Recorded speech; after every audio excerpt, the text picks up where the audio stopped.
का नाही होते? हो, पण ऐका मला. बघा, असं नाही की सेन्सस नाही होणार. हे इलेक्शन झालं आणि डिलिमिटेशन आणि सेन्ससचे ते प्रयास तर नक्कीच असणार. कारण ते तुम्हाला करायचं म्हणजे करायचं. लास्ट कधी केलं? 2011 मध्ये आणि दोनदाच झालं.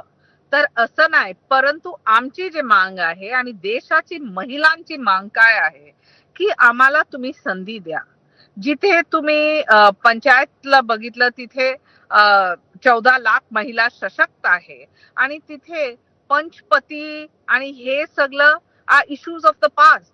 एकदा तुम्ही संधी दिलं तर त्यानंतर आम्ही हे सगळं वरती चर्चा नक्कीच करू. आता डिलिमिटेशन मीन्स रीड्रॉइंग लोकसभा आणि असेंब्लीचे कॉन्स्टिट्यूशन, त्याच्यावरती पॉप्युलेशन पण बदलते. तर हे एक लॉंग ड्रॉन आउट प्रोसेस आहे.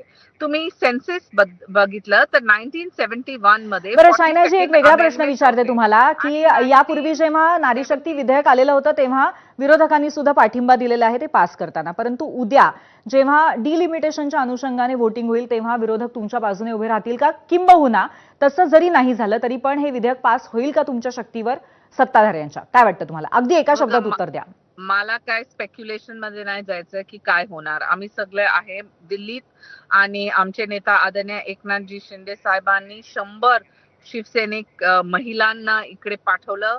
त्यांनी आज बघितलं की लोकसभा राज्यसभामध्ये कसं चर्चा होते ह्याच्यावरती आणि हे सीट इन्क्रीजला घेऊन पण मला नाही वाटतं की कोणाला काय त्रास होणार. कारण 543 आता झाले, 816 कॅप आहे 850 आणि कदाचित हे जे 273 लोकसभा सीट्स आहेत तिथे 36% आरक्षण, ते एक क्लिअर कट. आता सेन्ससला डिलिंक करायचं आहे तर तुम्ही हे बघा की 2011चे जे सेन्सस डेटा होते. शायनाजी, आपल्याकडे आज खूप कमी वेळ आहे त्यामुळे अगदी पुन्हा एकदा एका शब्दात मी तुम्हाला उत्तर विचारते की ही तीनही विधेयकं पास होतील असं तुम्हाला वाटतं का, हो किंवा नाही?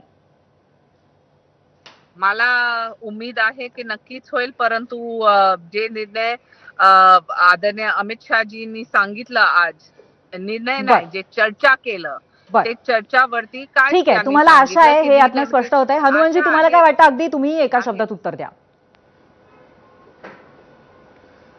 जातनिहाय जनगणना टाळायची आहे.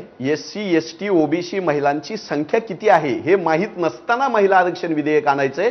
गोरगरिबाच्या, आदिवासी पाड्यावरच्या, दलित वस्तीमधल्या OBC महिलांना सत्तेच्या बाहेर ठेवायचा मोदी सरकारचा हा डाव आहे. याच्या विरोधामध्ये आम्ही असू. छोट्या राज्यांचा आवाज दाबायचा आहे, याच्या विरोधामध्ये आम्ही असू. महिला आरक्षणाला विरोध नाही. 33% महिला आरक्षण ही 3 बिलं बाजूला ठेवून त्यांनी आज लागू करावे असं आमच्या काँग्रेसचं आवाहन आहे. पण मग तीन विधेयकं पास होणार नाहीत असं तुमचा विश्वास आहे? नाहीच झाली पाहिजेत. ते देशाचा गळा घोटणारे आहेत, लोकशाहीचा गळा घोटणारी विधेयक आहेत. त्याच्या विरोधात प्राणपणाने लढू आम्ही.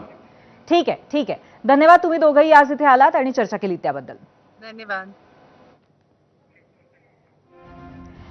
आता पोल सेंटरला जाऊयात आणि पाहूयात आज महाराष्ट्राने कौल काय दिलेला आहे आपल्या प्रश्नावरती. महाराष्ट्राला काय वाटतंय? आपण आता दोन्ही बाजू तर आज लोकसभेतही ऐकलेल्या आहेत.